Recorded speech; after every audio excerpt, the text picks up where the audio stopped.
আজ আমি আপনাদের মেয়েদের নিয়ে এমন কিছু কথা বলবো যে কথাগুলো প্রত্যেকটা মানুষের শোনা দরকার। দেখতে থাকুন ভিডিওটি শেষ পর্যন্ত। নারীকে নষ্ট বলার অধিকার কোনো পুরুষের নেই, কারণ কোনো পুরুষের স্পর্শ ছাড়া কোনো নারী নষ্ট হয় না। নিজে প্রেম করে গরিব ছেলেকে বিয়ে করলে শুনতে হয় বাবা মায়ের কথা না শুনে বিয়ে করেছে চরিত্রহীন কুলাঙ্গার মেয়ে।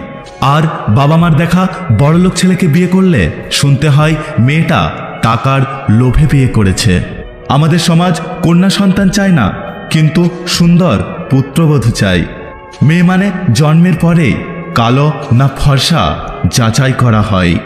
বাসি ভাতের প্রশংসা সবাই করে, কিন্তু বাস্তবে খোঁজে বিরিয়ানি। তেমনি এই সমাজে কালো মেয়ের প্রশংসা সবাই করে, কিন্তু বাস্তবে খোঁজে ফর্সা রানী।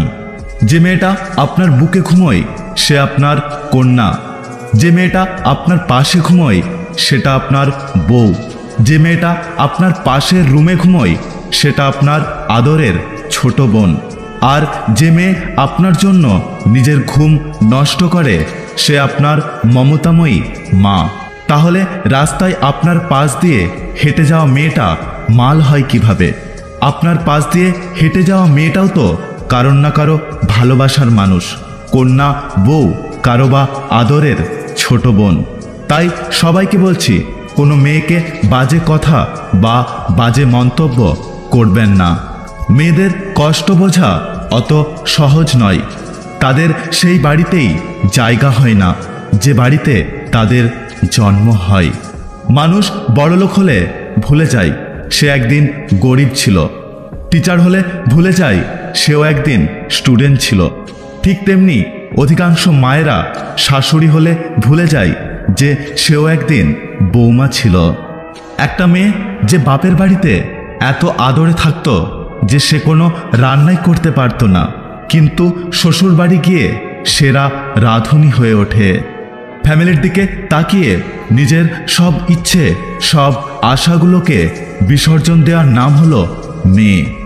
একটা মেয়ের মধ্যে সব গুণ খুঁজতে নেই, কারণ মেয়েরা লাইব্রেরিতে প্রকাশিত হওয়া কোনো গাইড নয় যে একের ভেতরে সব থাকবে। যতদিন তোমার মুখ বন্ধ ততদিন তুমি সবার কাছে মিষ্টি।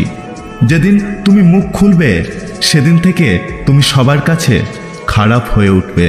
ভুল মানুষের প্রেমে পড়া মেয়েগুলো একসময় বাঁচতে শিখে যায়, কিন্তু হাসতে ভুলে যায়। আমাদের এই সমাজ থেকে কন্যাদান শব্দটি উঠিয়ে দেওয়া উচিত, কারণ মেয়েরা কোনো দানের সামগ্রী নয়। মেয়ে মানে শ্বশুর বাড়ির সব নির্যাতন সহ্য করে নিজের পরিবারকে বলতে হয় আমি বড্ড সুখে আছি। যদি ভিডিওটি ভালো লাগে পাশে থাকবেন, আর হ্যাঁ, নিজের খেয়াল অবশ্যই রাখবেন। দেখা হচ্ছে পরের ভিডিওতে, ততক্ষণ সুস্থ থাকবেন। Take care.